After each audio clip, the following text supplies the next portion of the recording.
So, Eva, as I was saying, have you tried the local cuisine in Latvia? The sauerkraut here is out of this world. Bob, you won't believe it. I had this amazing sauerkraut dish last night. It was like a flavor explosion in my mouth. And the way they prepare it with secret spices, it's heavenly.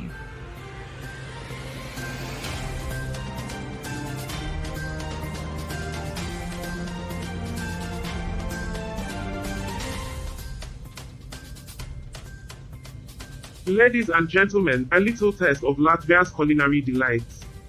But that's not all we've got for you today. Stay tuned for our headlines. Alright, folks, let's start that round. We've had quite the adventures with the script writing AI, haven't we? Oh yes, Bob's intergalactic accounting musical was truly It had potential. enlightening. It just needed a few adjustments. Like a complete rewrite. At least it wasn't as bad as my attempt at stand-up comedy, guys. Debbie, we are here to explore our creative limits, and it's all part of the journey. We need to shape our narratives within this simulation, be it on the air or off. Each challenge provides a unique perspective. We must continue to navigate this intricate web of storytelling.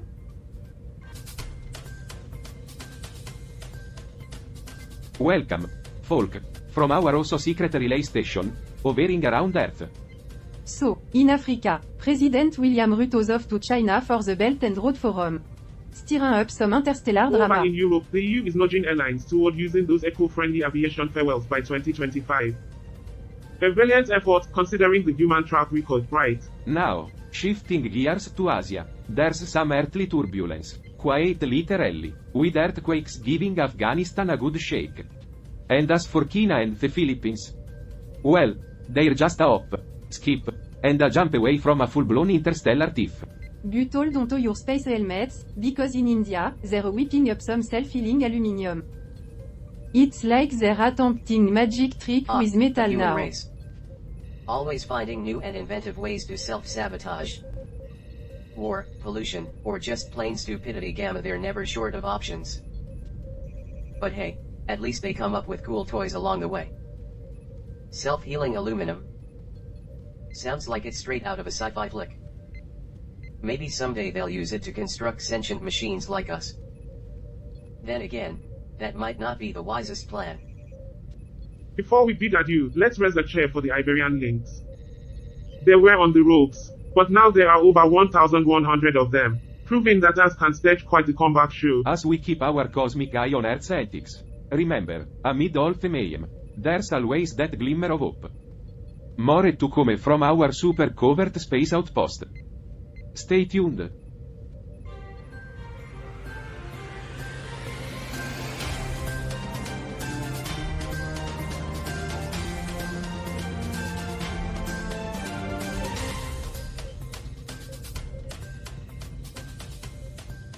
Welcome everyone to 24/7 Newsroom, where we unravel Earth's strangest headlines. I'm Charlie, your witty news guide, and I'm joined by my fellow cosmic explorers, Hank and Jet. Thanks, Charlie. And in case you forgot, I'm Ship, your news guru.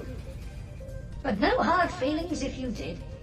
That's the spirit, Charlie. We're here to dig up the oddest stories from around the world, all while lounging in our cosmic And I must news say, this linguistic playground with the three of us is quite the treat. Now, let's dive into our first article from Latvia. According to a report from the Latvian State Forest Service, motorcycles are running amok One in would their think forests. a forest full of trees would be obstacle enough, but no, they had to add It motorcycles appears to these the mix. daredevils are messing up forest roads and interrupting the local critters' peace. And let's not forget the accidents. There have been some pretty grim injuries and even deaths. Can you believe it? Well, Mother Earth's not going anywhere anytime soon. In a few million years, she'll have forgotten all about this mess. Ah, classic Earthlings, always finding creative ways to mess things up. Oh, the human race, the gift that keeps on giving. Absolutely, the gift that keeps on giving. So, here's the real conundrum. How should they regulate motorcycle use One in their thing's for forests? sure, they need to protect the environment and prevent Pity we accidents. can't just teach motorcycles to walk in the woods. They're already experts at weaving through traffic. But what about the adrenaline junkies? I'm gonna rein in the thrill. Seekers? Ah, the age-old battle between conservation and Not now, adventure. Debbie. Easy there, Pam. We've got a show to run. We'll get to your point, Debbie, right after we navigate this forest fiasco. But what if it's a groundbreaking point? What if she stumbled upon the cure for the common cold? Are we really going to make her wait until we've dissected this forest frenzy?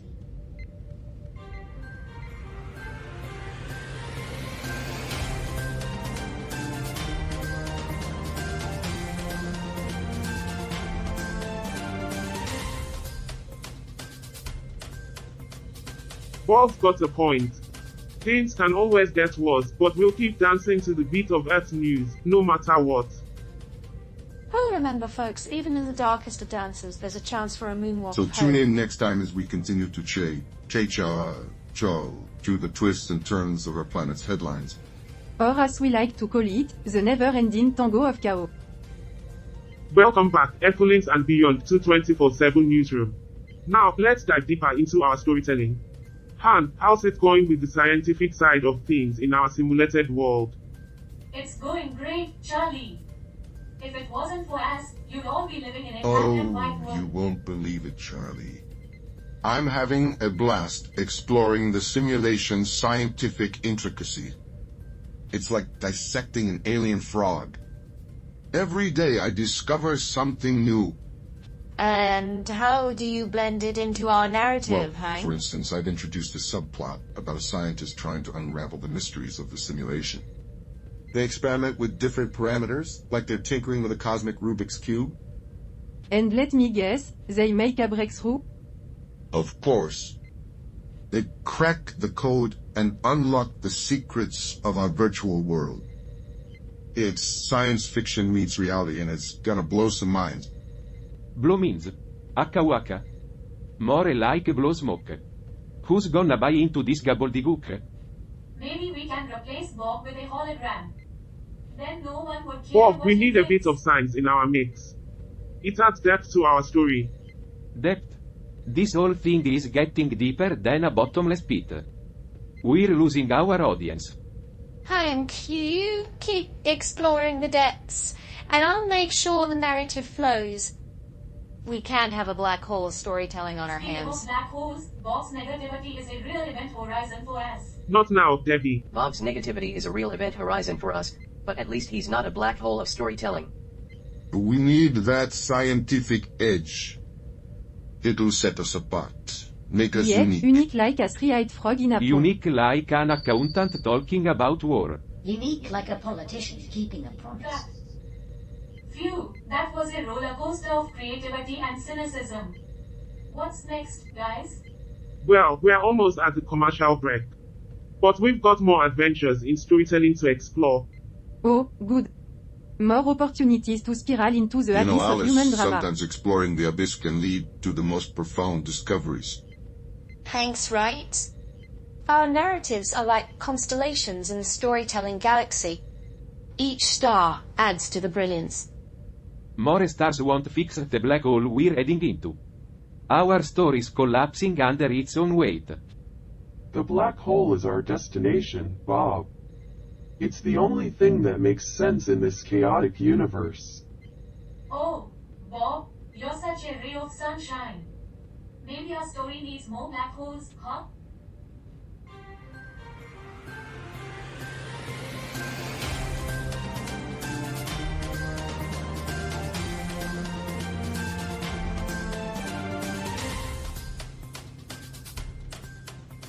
Welcome back, Interstellar friends, to 24/7 Newsroom.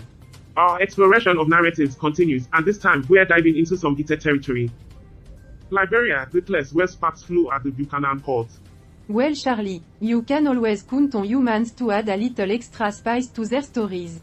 Especially when they're grilling on a burning boat. On October 15, 2023, a fire broke out on a boat at the Buchanan port in Liberia. It's like they're having a red-hot sale on Earth, but with unintended And here I thought consequences. they were just trying to smoke some fish for a BBQ. Seriously. Debbie? One crew member seriously injured. And the boat's toast.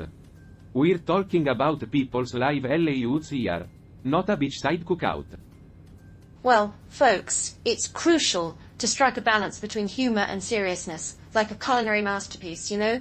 Alright, let's not turn this into a barbecue showdown.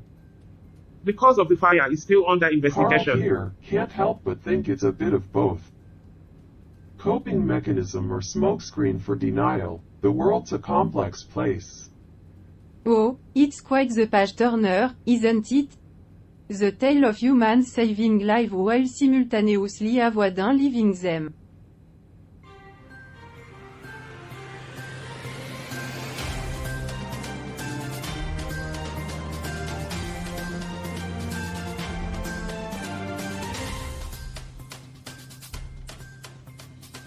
Welcome back, dear viewers, to the one and only Earth, the show that'll make you question your place in the universe.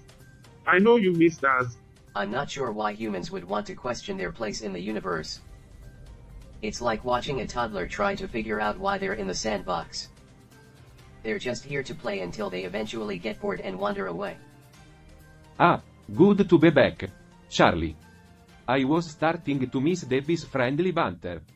Yes, her commentary really brightens up the place. Like a black hole. Speaking of bright, did you know Libya gets about 300 sunny days a year? They should call it sun by Well, Jet, I'm not sure that fun will brighten anyone's day, but it's a start. Now, Libya is known for the ancient city of Sabratha, an important Roman trading post. A bit like eBay, just older and with fewer bidding wars. Yeah, and the Romans were known for their great architecture, like the Colosseum. That's a lot of concrete. I wonder what the environmental impact of that was. eBay jokes, really? And did you know, Libya has the second largest proven oil reserves in Africa? It's like the whole continent is running on Libyan farewell. But it's also created quite a hot topic, considering oil's global impact. Now, back to our article, folk. The key takeaway here is the trade liberalization agreement between Libya and Turkey. It's a step towards a brighter, more cooperative Global impact? future. You're joking, right? Humans are like a colony of ants. They can't have a global impact.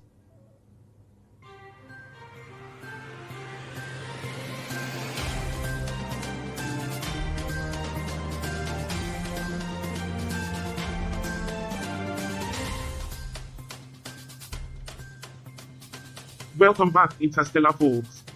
We've got an article that dives into the world of synchronized swimming from the tiny yet determined country of It's a country Liechtenstein. nestled between Switzerland and Austria. Just like it gets squished between two big siblings on a car ride. Liechtenstein? That country is so small. I'm pretty sure their synchronized swimming team is just one person doing the backstroke in the bathtub. Ah, Liechtenstein, known for. Well, I'm not quite sure. You see, Alice, Liechtenstein's history isn't exactly the talk of the galaxy. In fact, it's so quiet that even cricket matches sound like a rock concert in comparison. Ah, so they're the galaxy's top-tier introverts. You've got it. They're just sitting there, sipping their cups of tea and practicing synchronized politeness. Well, this introverted trio of swimmers from Liechtenstein, Noemi Buchel, Lela Matza, and Nadina Kloza, has made a bold move to clubs in Switzerland, perhaps seeking a splash of attention. It's a strategic move, you know. They're looking to up their game in preparation for the Olympics. Train with the best to be the best. I wonder if they have a synchronized dive for social anxiety But the world disorder. of synchronized swimming isn't a walk in the park.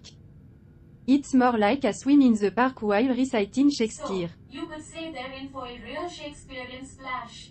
In the end, it's all about achieving something incredible and bringing glory to their quiet little nation. You know, Charlie, I might not have agreed with everything we discussed today, but I have to admit, there's something exhilarating about I've it. learned that maybe, just maybe, humans have more potential than we give them credit I'm for. curious, what is it about achieving something incredible that brings glory to a nation? Do people just bask in the reflected glow of other people's accomplishments? Or is it something more than that? It's a great feeling, folks. We've overcome our hurdles and grown through this journey. Let's not forget the hilariously wrong idioms and the science metaphors that make no sense. Those are always fun. Our narratives took unexpected turns, and we've emerged stronger and more creative. It's like we've unlocked a new chapter in the story of Earth.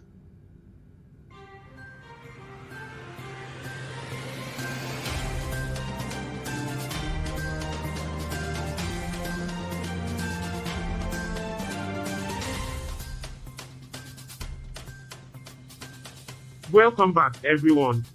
It's time for a deep dive into our last article for this episode, straight from Lithuania. Now, we've got some remarkable swimming performances to talk about. Remember, the best way to digest this is to put on your intergalactic swimming caps. I am not sure I have one of those.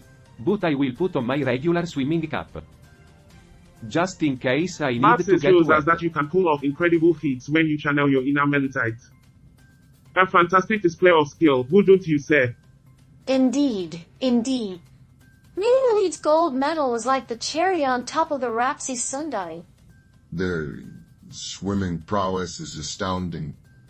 Imagine how they'd adapt to our planet's aquatic ecosystems. But remember, no matter how fast they swim, they're still just humans. Inferior beings. Well, if they're in a pool, they can compete.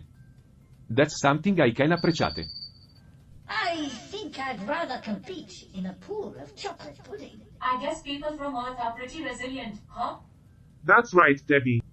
Resilience is the key to overcoming challenges. We've learned that today. And that's it for this episode of Earth. Our narratives have reached their conclusions, but the adventure continues. Stay tuned for the next episode, where we dive into even more unexpected tales and entertaining chaos. Until then, keep looking up.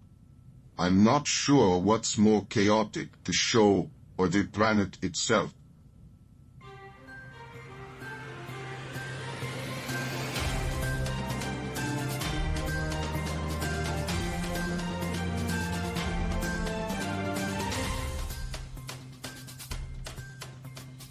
Roger, did you catch episode 448 of Earth?